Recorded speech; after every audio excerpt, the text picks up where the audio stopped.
Práve sa pozeráš na viac ako 300 ľudí z celého Slovenska, Česka a Poľska, ako prekonali svetový rekord v extrémnom žehlení na slovenskom kopci Kľak v Lučanskej Malej Fatre. No ale poďme pekne po poriadku. Stretávali sme sa ráno o 8:30 na parkovisku na Fačkovskom sedle.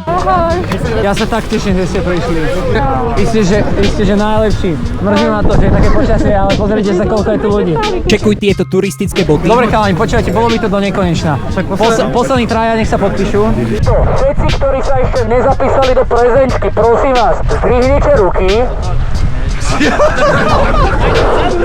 No dobre, tak skúsime to spraviť tak nejako zorganizovane. Skúste sa prosím vás dať do jedného radu, aby som vás dokázal aspoň spočítať. Ja na to beriem totiž to eurofondy, viete, ja potrebujem presný počet ľudí. Úprimne som čakal, že príde sem maximálne 70 ľudí, tak ako minulý rok, ale keď som videl, že sem postupne prichádzali stovky ľudí so žehliacimi doskami, tak mi skoro odpálilo dekel. Veľkou mocou prichádza veľká zodpovednosť.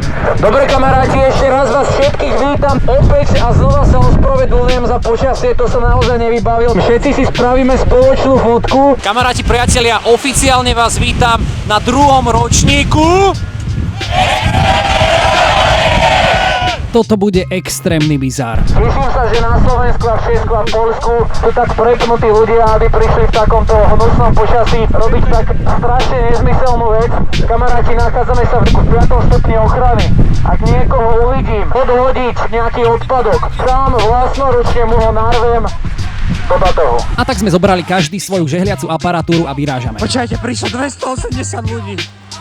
280 ľudí na extrémne žehlenie v takomto počasí. A neskôr ešte dorazili viacerí, čiže nakoniec prišlo viac ako 300 ľudí a to asi v najhoršom možnom počasí. Ľudia z celého Slovenska, Česka a dokonca aj z Poľska. Kubo, čo na to hovoríš? Je to extrém, akože strašný extrém. A sa pozri, aké počasie. Toto sú ľudia, ktorí si povedali, že v nedeľu si zoberú žehliace dosky a pôjdu si vyžehliť svoje prádlo na vrchol Kľaku, keď fúka najväčší orkán. Holiak bola, že tam je to ako oficiálny šport. Oficiálny šport, hej? Že vrajú, že hore, no. Že budú dotácie na to. Áno, peniaze. Dobre.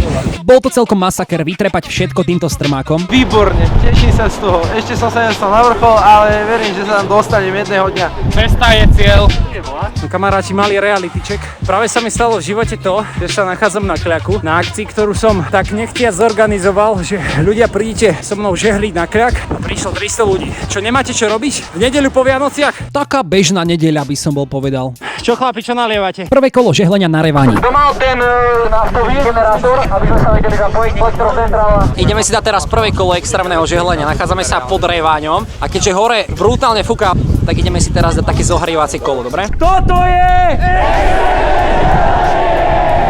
Poďte sa s nami pozrieť, že ako ľudia si brutálne ožehlili v prvom kole svoje prádlo. Tuto chlapci žehlili iba poťah na žehliacu dosku. To vôbec nevadí, ale je krásne vyžehlené. Ešte sa šetríme, nech nám žehličky To je nevychladnú. pravda, nech vám nevychladnú. Tuto pozri sa na to. Toto je že krásne vyžehlené. Tu pozeraj na toto, čo je? To som si až Žehlici prknú.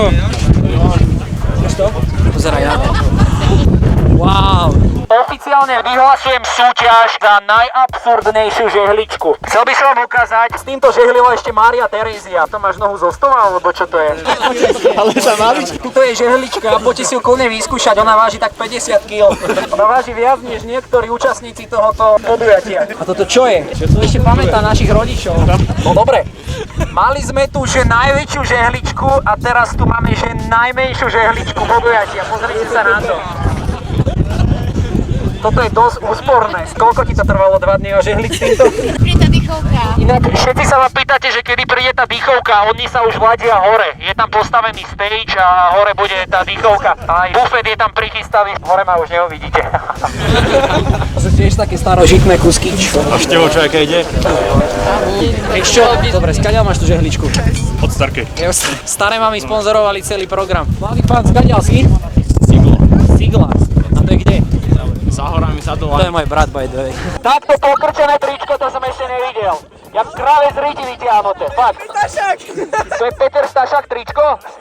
Wow. Viete, sa prišla aj táto legenda. Siruzánko, ak sa ti to páči? Aj so sestrou? Ahojte. Aj so sestrou. Dobrá akcia. Ma to úplne prekvapilo, že koľko ľudí sem prišlo. Áno. Brutál. Ja Teším sa hore. Ja ti veľmi pekne ďakujem, že si prišiel, pretože podľa mňa tak 10 ľudia prišli kvôli samotnej akcii, ale zvyšných 280 prišlo kvôli tebe. To si nemyslím, ale brutál. Ďakujem, teším sa. Toto je že najväčší extrém, pozrite sa. Akože extrémne žehlenie je jedna vec. Ale extrémna hlúposť, pardon, to som nepovedal.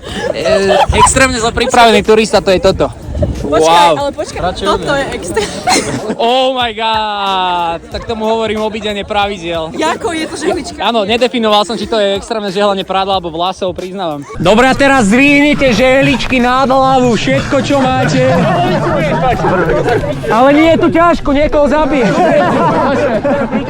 Ja vás vítam na oficiálne 2. ročníku na extrémnom žehlení na Slovensku. Tu sa nachádzame s Adamom, ktorý organizuje túto akciu. Adam, ako sa ti to podarilo? To je úplne samé od seba sa to zorganizovalo. Robím si srandu, ja to organizujem. Vlastne si nula roboty. Prečo si bereš kredity za organizáciu, ty Ajzel? Prišli Poliaci! Čau kamarát, ahoj, čau, teším sa, že si tu. Nasi? Vieš čo, ja budem šoferovať, takže nechcem, ale ďakujem ti veľmi pekne. Radšej nie, lebo nie ste jediní, ktorí ma ponúkajú. Ja musím kategoricky odmietať, lebo... Po úspešne absolvovanom prvom kole extrémneho žehlenia sa táto horda žehličov vybrala do svojej cieľovej destinácie na Kľak. No kamoši, veď sa má tak, že nás sú tak strašne veľa, že ľudia ani nie sme schopní sa proste zísť na jednom mieste a ľudia už chádzajú dole so žehliacimi doskami. Proste, že hore čakali, lebo je extrémna zima. Ahoj, a vy kamoš idete? Neidete náhodou zlým smerom? Tam je vrchol. Ešte tak dlho. Počkaj, to je ťažko s toľkými ľuďmi. Ja viem. A ste si zažehlili hore? Jasné, sme zdokumentovaní všetko. Áno. Máš tam kamoša, čo to ráta, takže... A idete už dole, hej? Hej, lebo... Ale ja viem. Nevedeli sme tam. Ďakujem veľmi pekne, že ste prišli. Dúfam, že ste si užili. Super Aspoň, áno. Vidíme sa zase o rok, No hej? jasné. Jaká reklama zajú, čo? Paráda, čo? Čaute. Držte sa, som rád, že ste prišli. Vymyslí na čo na to. Jasné. Vy už dole? Ale fotku máme, tak Áno. už jaký robil, hej? Fotky tam. Dobre. Koľko je účastníkov, nevieme. 300. 300? 300 a viac. Hej. Šialené, absolútne šialenstvo. Dobre, Hej. Mrzí ma to, že ste museli hore čakať a ste zamrzli. v pohode. Ale tých ľudí je mŕte a Super, tešíme sa takto. teším sa ja. Vidíme sa o rok, ahojte. Ja neverím tomu, čo sa deje teraz v mojom živote. Opakujem to znovu, ale prišlo 300 ľudí. Počasie je síce úplne že hrozné. Povedzte mi, že čo je toto za realitu. A nech mi nikto nehovorí, že toto nepatrí do prírody, pretože dodržiavame všetky pravidlá, ale takto zjednotiť ľudí teraz tak polarizovanej spoločnosti a myslíte si o tom, že je to patetické akokoľvek, ale toto je proste real shit. Čo je viac? Pekné sviatky všetkým. No a na vrchole bolo asi minus 500 stupňov a vietor fúkal ako Dušan Cinkota v prime time. Čaute! Nie je vám zima? Pozerám, by ti to neodfúklo! A toto bol asi najabsurdnejší pohľad môjho života. Zvíte sa rád to. Kamoži, 300 ľudí na Klaku preboha živého. So žehliacimi doskami, to je šialenstvo. Dobre, takže pre tento rok 2025, kamaráti, zahajujem posledné oficiálne extrémne žehlenie na Klaku. Poďme na to, poďme na to! Vyžehlite si všetky svoje problémy z roku 2025. A tak sme vytiahli celý žehliaci arzenál a začalo sa to najextrémnejšie žehlenie, aké kedy svet videl. Keby ste len videli tie ukážkovo ožehlené košele, blúzky, štrimflovky či trenírky. A čo bolo najviac super, že prišli naozaj všetci. Mladí ľudia, tínedžeri, celé rodiny s deťmi, staré manželské páry či dokonca ľudia, ktorí boli prvýkrát v živote na turistike. A to nehovoriac o tom, že prišli ľudia naozaj z celého Slovenska, z Levoče, z Bratislavy, Hriňovej či Oravy, ba dokonca zo susedného Poľska či Čiech. Osobitne pozdravujem chalanov z Karlových Varov, ktorí sa sem trepali kvôli tomuto asi 8 hodín. To čo máte? Predám. Predáš, áno? Aj vyžehlené. Vyžehlené. Áno. Ty ste donesli šaty. Ty babi, vyhrali ste. Tak, pozrite sa, čo donesli, kamo. To nikto nemá. Oni idú zo Štefánskej zábavy rovno sem. A kvôli treskúcej zime sa všetci ponáhľali hneď dolu. Tak potom celá partia ľudí, čo sa predtým ani nepoznali, sme ešte prepadli čínsku reštiku v Prievidzi. Skončím to v tanieri. To je dobré video, chalani.